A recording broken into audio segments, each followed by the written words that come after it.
भारतीय टीम का टेस्ट सत्र 19 सितंबर से शुरू हो जाएगा। रोहित शर्मा की सेना गुरुवार को बांग्लादेश की टीम के खिलाफ 2 मैचों की टेस्ट सीरीज में भिड़ेगी। पहला मुकाबला चेन्नई के चेपॉक में खेला जाएगा, जबकि दूसरा मैच 27 सितंबर से कानपुर में होगा। इस मैच के जरिए विराट कोहली जनवरी 2024 के बाद टेस्ट टीम में वापसी करेंगे। टीम इंडिया ने इस साल की शुरुआत में इंग्लैंड के खिलाफ 5 मैचों की टेस्ट सीरीज खेली थी, जिसे भारत ने 4-1 से अपने नाम किया था। पूर्व कप्तान विराट कोहली निजी कारणों से इस सीरीज का हिस्सा नहीं बन पाए थे। अब वह बांग्लादेश के खिलाफ दहाड़ने के लिए तैयार हैं। हम यहां किंग कोहली और अन्य खिलाड़ियों के घरेलू टेस्ट में औसत पर चर्चा करेंगे। आइए जानते हैं कोहली के औसत में आई कमी। 2011 में भारत के लिए टेस्ट क्रिकेट में डेब्यू करने वाले कोहली ने 2016-2020 के बीच घर में कुल 22 टेस्ट मुकाबले खेले। इनमें उन्होंने 10 शतकों की मदद से 86.17 के औसत से रन बनाए। हालांकि 2021 के बाद से उनके औसत में कमी आई। दिग्गज ने अब तक कुल 11 टेस्ट मैच खेले। इनमें उनका औसत 34.47 का रहा। हैरानी की बात यह है कि उनके बल्ले से इस बीच सिर्फ एक ही शतक निकला। रोहित भी नहीं है पीछे, कोहली इकलौते ऐसे बल्लेबाज नहीं हैं जिनके औसत में कमी देखने को मिली है।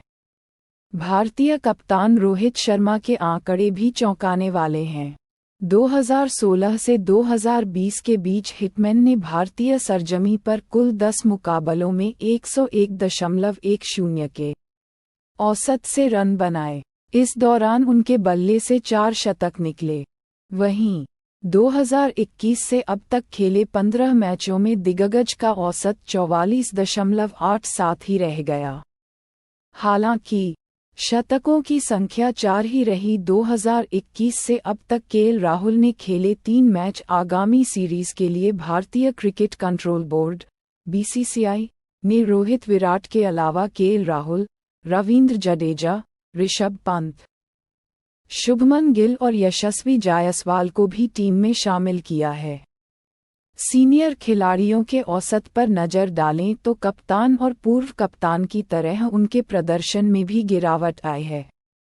2016-2020 के बीच 44.25 के औसत से रन बनाने वाले केएल राहुल ने 2021 से अब तक सिर्फ 3 टेस्ट खेले हैं।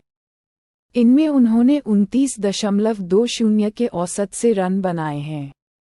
32 वर्षीय बल्लेबाज को आखिरी बार भारत के लिए इंग्लैंड के खिलाफ टेस्ट सीरीज में खेलते देखा गया था। जडेजा का औसत भी गिरा। T20 अंतर्राष्ट्रीय से संन्यास ले चुके रवींद्र जडेजा भारत के लिए टेस्ट और वनडे में खेलना जारी रखेंगे।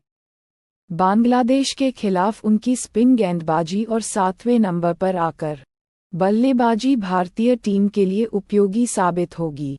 2016-2020 के बीच स्टार ऑलराउंडर ने कुल 24 टेस्ट मुकाबले घर में खेले। इनमें उन्होंने 47.61 के औसत से रन बनाए, जिसमें 1 शतक शामिल है।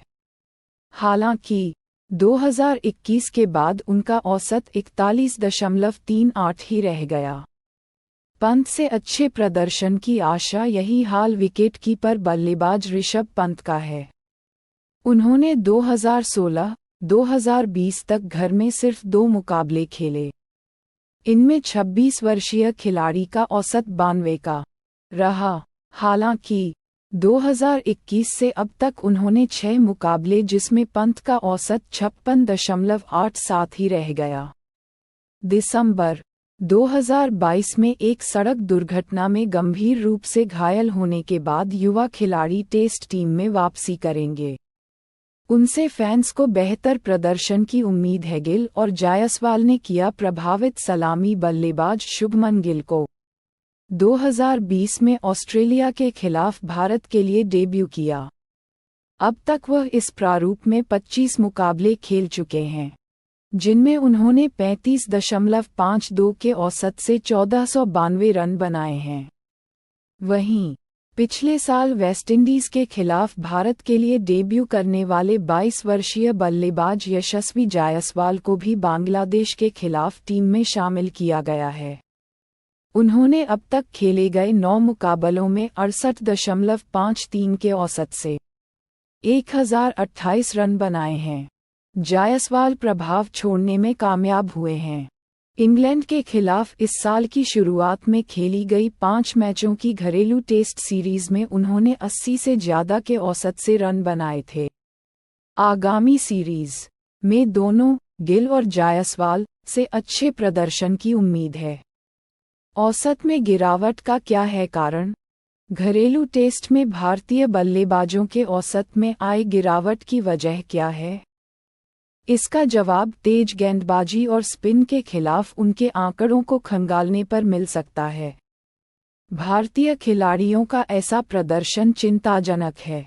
घरेलू सीरीज में रोहित शर्मा की सेना से बेहतर प्रदर्शन की उम्मीद है। अगर ये खिलाड़ी अपनी पुरानी लय में वापसी करने में कामयाब होते हैं तो भारत घर पर बल्लेबाजी में अपना प्रभुत्व दोबारा हासिल कर सकता है।